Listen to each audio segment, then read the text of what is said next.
بسم اللہ الرحمن الرحیم۔ مالک کائنات نے قرآن پاک کے اندر بڑا عجیب انداز کے اندر کچھ لوگوں کا ذکر فرمایا ہے جن لوگوں کو اللہ تبارک و تعالی نے علم جیسی دولت سے نوازا۔ من یرد اللہ بہ خیرا یفقہہ فی الدین، کہ اللہ تبارک و تعالی جس سے بھلائی کا ارادہ فرماتا ہے، حدیث پاک میں ہے کہ اللہ اس کو فقہ عطا فرما دیتا ہے۔ تو چند ایک لوگ ایسے بھی ہیں جن کو اللہ تبارک و تعالی نے فقہ نہیں بلکہ فقہ کے امام بنایا ہے۔ ان حضرات میں سے ایک امام کا ذکر کریں گے، لیکن اس سے پہلے قرآن پاک کے اندر اللہ تبارک و تعالی نے بڑی خصوصیت کے ساتھ اور بڑی محبت کے ساتھ ذکر فرمایا۔ کہیں فرمایا وَأُولُو الْعِلْمِ قَائِمًا بِالْقِسْطِ، اور کہیں فرمایا وَالرَّاسِخُونَ فِي الْعِلْمِ، اور ایک جگہ تو اللہ تبارک و تعالی نے بڑی خصوصیت کے ساتھ ارشاد فرمایا هَلْ يَسْتَوِي الَّذِينَ يَعْلَمُونَ وَالَّذِينَ لَا يَعْلَمُونَ۔ تو ان علم والوں کی اور عظمت والوں کی قدر دیکھیں کہ اللہ تبارک و تعالی نے قرآن پاک کے اندر جس اہتمام کے ساتھ اور محبت اور جو ہے عظمت کے ساتھ ان کا ذکر بیان فرمایا، تو ان لوگوں کی کیا شان ہوگی اور کیا ان کا مقام ہوگا۔ تو افسوسناک خبر بھی ساتھ آپ سے عرض کرتے چلیں، وہ یہ ہے کہ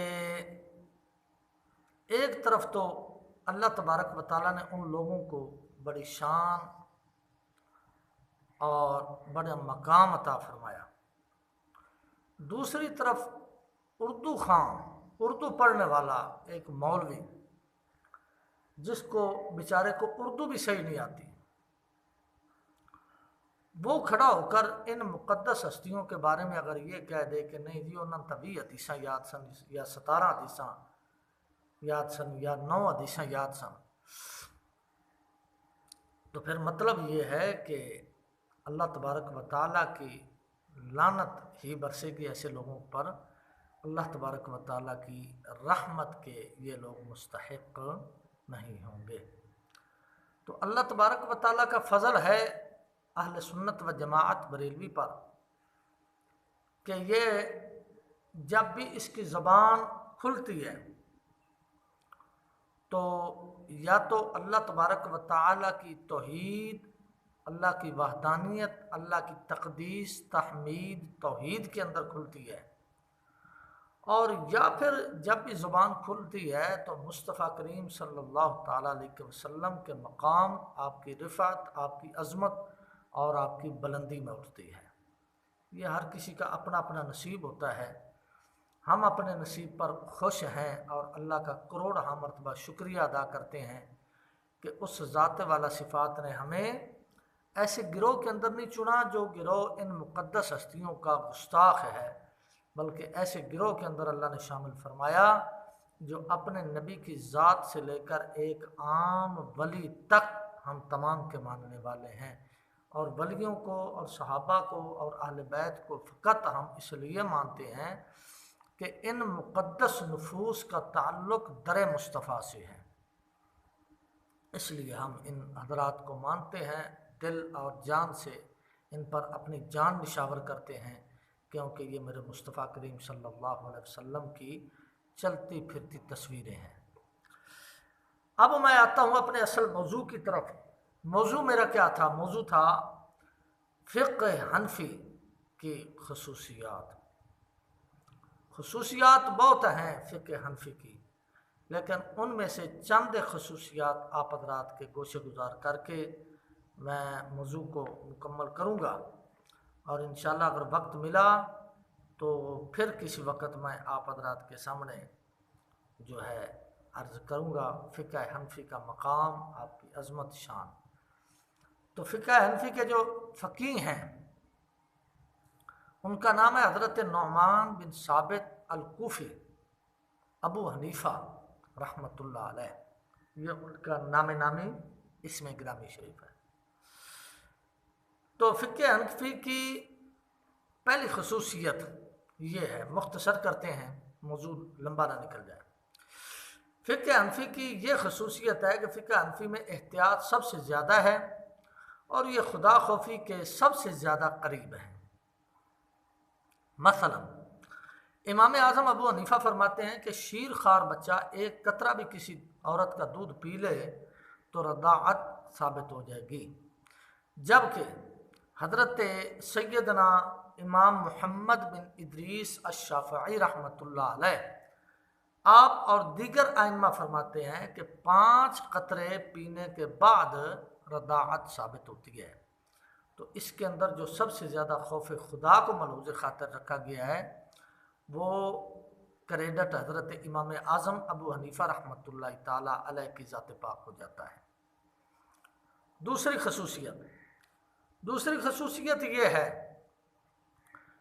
کہ جب کسی مسئلہ میں متعدد اور مختلف احادیث وارد ہوں تو باقی ائمہ کسی ایک حدیث پر عمل کرتے ہیں، باقی حدیث کو چھوڑ دیتے ہیں، احادیث مبارکہ کو، اور امام اعظم رحمۃ اللہ علیہ ان مختلف احادیث میں تطبیق دے کر سب حدیثوں پر عمل کرتے ہیں۔ اب میں مثال دوں گا، انشاءاللہ آپ کو بات سمجھ آئے گی میرے دوستوں کو۔ مثلا بعض احادیث میں ہے کہ جس کو نماز کی رکعات میں تردد اور شک ہو وہ نماز دوبارہ پڑھے، اور بعض میں ہے کہ غور کرے اور جس طرف ظن غالب ہو اس پر عمل کرے، اور بعض میں ہے کہ جب مثلا 2 اور 3 میں شک ہو تو ان کو 2 رکعت یعنی کم از کم رکعات جو یقینی ہے قرار دے اور اس پر عمل کرے۔ امام اوزاعی کہتے ہیں کہ ایسا شخص ہمیشہ نماز دوبارہ پڑھے۔ ائمہ ثلاثہ کہتے ہیں کہ ہمیشہ کم والی جانب کو اختیار کرے۔ کسی امام نے ایک حدیث پر عمل کیا، کسی نے دوسری پر، کسی نے تیسری پر۔ امام اعظم رحمۃ اللہ تعالی علیہ آپ سرکار نے بڑی خوبصورت بات فرمائی اور مزہ آ گیا۔ امام اعظم پاک نے فرمایا اگر پہلی بار شک واقع ہو تو دوبارہ نماز پڑھے۔ یہ زندگی میں پہلی بار اس کو شک واقع ہوا تو اس کو چاہیے کہ نماز ہی دوبارہ پڑھے، اور اگر بار بار شک واقع ہوتا ہو تو غور کرے، اگر غور کرنے سے کوئی جانب ترجیح نہ پائے تو فابیا، ورنہ جس طرف ترجیح پا جائے گا اسی پر عمل کرے گا، ورنہ جتنی رکعات کم از کم ہیں اتنی رکعات کو ہی قرار دے، اتنی رکعات پر ہی عمل کرے۔ یہ تھا حضرت امام اعظم ابو حنیفہ رحمۃ اللہ علیہ کا قول مبارک۔ تیسری خصوصیت یہ ہے کہ باقی ائمہ اقوال صحابہ کو اہمیت ذرا کم دیتے ہیں، اور امام اعظم ابو حنیفہ رحمۃ اللہ علیہ مختلف احادیث میں اقوال صحابہ کو فیصل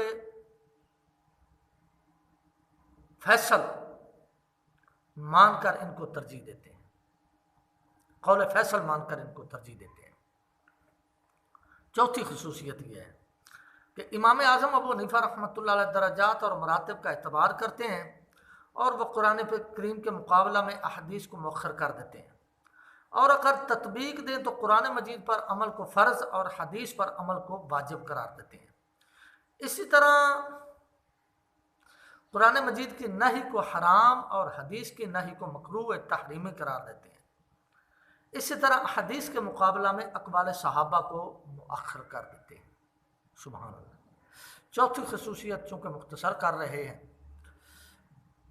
پانچویں خصوصیت یہ ہے کہ امام اعظم ابو حنیفہ رحمۃ اللہ علیہ احکام میں بہت زیادہ باریک بینی، دقت نظری، درجہ بندی اور وسعت سے کام لیا ہے امام اعظم پاک نے، اور باقی ائمہ میں یہ بات نہیں ہے، کیونکہ امام اعظم کے نزدیک فرض اور واجب اور اسی طرح حرام اور مکروہ تحریمی الگ الگ حکم ہے، جبکہ دوسرے ائمہ کے نزدیک ان میں کوئی فرق نہیں ہے۔ اور ان حضرات پر بھی بڑی عجیب سی مجھے سچویشن کا اظہار ہوتا ہے کہ ادھر سے حضرت امام شافعی رحمۃ اللہ علیہ کی تقلید کر رہے ہوتے ہیں اور پھر ساتھ ہی کہہ دیتے ہیں کہ تقلید حرام ہے اور تقلید شرک ہے اعمال کے اندر۔ چھٹی خصوصیت یہ ہے کہ فقہ حنفی میں دستوری اساس بننے کی صلاحیت باقی ائمہ کی فقہ سے زیادہ ہے۔ یہی وجہ ہے کہ فقہ حنفی صدیوں تک اسلامی مملکتوں کا قانون اور دستور بنی رہی۔ مثلا سلطنت بنو عباس جو دنیا کے 3 بر اعظموں افریقہ، یورپ، ایشیا تک پھیلی ہوئی تھی، اس کا دستور اور قانون یہی فقہ حنفی تھا۔ اس کے بعد صدیوں تک سلطنت عثمانیہ کا دستور یہی فقہ رہی۔ بر صغیر میں افغانستان، ماوراء النہر ہندوستان میں مسلمانوں کی ریاستوں میں اسی فقہ کا قانون چلتا تھا اور چلتا ہے الحمدللہ جہاں جہاں اسلامی ریاستیں ہیں۔ 7ویں خصوصیت یہ ہے کہ فقہ حنفی کے پیروکار ہر عہد میں مسلمانوں کی 2/3 سے زیادہ اور غالب اکثریت میں رہے ہیں۔ جس طرح رسول اللہ صلی اللہ علیہ وسلم کے امتی باقی امتوں سے زیادہ ہیں، اسی طرح امام اعظم ابو حنیفہ رحمۃ اللہ علیہ کے مقلدین باقی ائمہ کے مقلدین سے زیادہ ہیں۔ رسول اللہ صلی اللہ علیہ وسلم نے فرمایا جنت کی 120 صفوں میں سے 80 صفیں میری امت کی ہوں گی۔ ان 80 صفوں میں 2/3 اکثریت انشاءاللہ احناف کی ہوگی انشاءاللہ عز و جل۔ 8ویں خصوصیت یہ ہے کہ احناف میں جس قدر اولیاء اللہ کا ظہور ہوا، کسی اور امام کے مقلدین میں اتنے اولیاء اللہ نہیں ہوئے۔ حضرت ابراہیم بن ادھم، حضرت عبداللہ بن مبارک، حضرت علی حجویری پاک، حضرت با یزید بستامی، حضرت مجدد پاک، حضرت خواجہ معین پاک، حضرت خواجہ بختیار کاکی حنفی تھے۔ ان کے علاوہ انشاءاللہ میں کسی وقت حنفیوں کی پوری ڈیٹیل عرض کروں گا، میرے علم کے اندر ہے وہ پوری ڈیٹیل، جو ائمہ حنفی تھے ان کی ڈیٹیل میں آپ کے سامنے عرض کروں گا رحمۃ اللہ علیہم۔ ان کے علاوہ بہت سارے اولیاء ہیں جو حدود و شمار سے باہر ہیں۔ 9ویں خصوصیت یہ ہے کہ تمام ائمہ مجتہدین امام اعظم رحمۃ اللہ علیہ کے فیض یافتہ ہیں۔ امام مالک نے فقہ کی تدوین میں امام اعظم ابو حنیفہ سے فیض حاصل کیا، اور حضرت امام شافعی حضرت امام ابو حنیفہ کے شاگرد اور حضرت امام محمد پاک کے شاگرد تھے۔ اللہ اکبر۔ امام احمد بن حنبل نے بھی امام اعظم رحمۃ اللہ علیہ کے علوم سے فائدہ اٹھایا ہے۔ اسی طرح امام شافعی رحمۃ اللہ علیہ نے فرمایا الفقہاء کلہم عیال ابی حنیفہ۔ عیال ابی حنیفہ یعنی تمام فقہاء امام اعظم ابو حنیفہ رحمۃ اللہ علیہ کے عیال ہیں، یعنی بچے ہیں۔ تو عیال جب دیکھا جائے گا، عیال بچے، اور بچے جتنے بھی بڑے ہو جائیں والد تو والد ہی ہوتا ہے، بزرگ تو بزرگ ہی ہوتا ہے۔ 10ویں خصوصیت یہ ہے کہ باقی ائمہ امام اعظم رحمۃ اللہ علیہ کے سامنے اپنے موقف کو ترک کر دیتے ہیں۔ چنانچہ امام شافعی امام اعظم رحمۃ اللہ علیہ کے مزار پر جاتے تو قنوت نازلہ پڑھتے اور نہ ہی رفع الیدین فرماتے، نہ رفع الیدین فرماتے اور نہ ہی قنوت نازلہ پڑھتے۔ بہت خوب بات کی ہے، مزہ آ گیا، وہ آخر میں عرض کرتا چلوں۔ مشہور اہل حدیث مولوی اپنے آپ کو اہل حدیث کہلوانے والے، ویسے تو وہابی اور غیر مقلد ہیں، نواب صدیق حسن لکھتا ہے وہ مذاہب مشہورہ جن کو تمام امت نے قبول کر لیا ہے اور اہل اسلام کا ان کی صحت پر اتفاق ہے، 4 مذاہب ہیں جو چاروں اماموں کی طرف منسوب ہیں: امام ابو حنیفہ، امام شافعی، امام احمد بن حنبل اور حضرت امام مالک۔ اور ان مذاہب میں سب سے زیادہ حق اور صحیح مذہب اللہ اکبر امام اعظم رحمۃ اللہ علیہ کا مسلک ہے، کیونکہ امام اعظم ابو حنیفہ کا مذہب باقی مذاہب میں کتاب و سنت کی کثرت معرفت، علم الاحکام میں رائے کی صحت، استنباط مسائل میں آراء کی قوت اور پختگی کے لحاظ سے سب میں قوی ہے۔